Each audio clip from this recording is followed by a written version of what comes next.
De'Aaron Fox is now fully committed to the San Antonio Spurs after agreeing to a 4-year, $229 million extension with no player option, meaning he won't enter free agency until the end of that contract. That's $57.2 million per year, which is even more than the current contracts of Luka Doncic and LeBron James. This contract will begin after the 2025 to 2026 NBA season, so he'll be under contract with the Spurs until the year 2030, when he'll be 32 years old.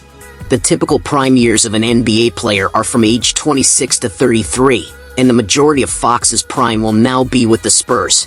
But the question is, was this a smart move for the Spurs? Especially considering that both Stephon Castle and Dylan Harper have star potential. Eventually, their rookie contracts will end, and if they turn out to be all-star caliber players, they'll need to be paid large salaries too. Victor Wembanyama is almost guaranteed to receive a rookie max contract extension as well. So by year 2 or 3 of Fox's Spurs contract, it's expected that the team will have 4 players on max contracts. What also needs to be considered, and watched closely, is whether Dylan Harper will be happy long-term, given that he won't have the opportunity to fully develop as a point guard. There's a real possibility he might follow a path similar to James Harden, who left the OKC Thunder for the Houston Rockets because he couldn't flourish behind Russell Westbrook and Kevin Durant. He was stuck being the 6th man or 3rd option on offense, even though he knew he was capable of being a team's number 1 option. There's no doubt that De'Aaron Fox has the ability to be a star, and if we're only talking about the present, then this deal is understandable.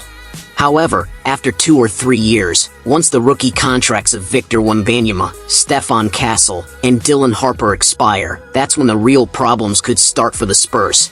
It wouldn't be surprising if some of them end up being traded, unless the Spurs are willing to pay a huge luxury tax, which isn't expected at this point.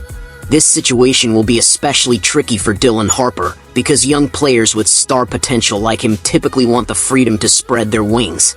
But with De'Aaron Fox on the team, it will be difficult for him to fully develop. Yes, they can play together, but they have similar styles of play, and you can't maximize one without limiting the other when both are on the floor, unless one of them becomes a catch-and-shoot player. But the Spurs are paying De'Aaron Fox a massive amount because of his all-star caliber abilities, not to change his style of play. And it's the same with Dylan Harper. You didn't draft him number 2 overall just to turn him into a catch-and-shoot player. And that's just talking about offense. We haven't even touched yet on how they would function as a backcourt duo on defense. Did you like this video? Please click the subscribe button and don't forget to hit the notification bell for more updates.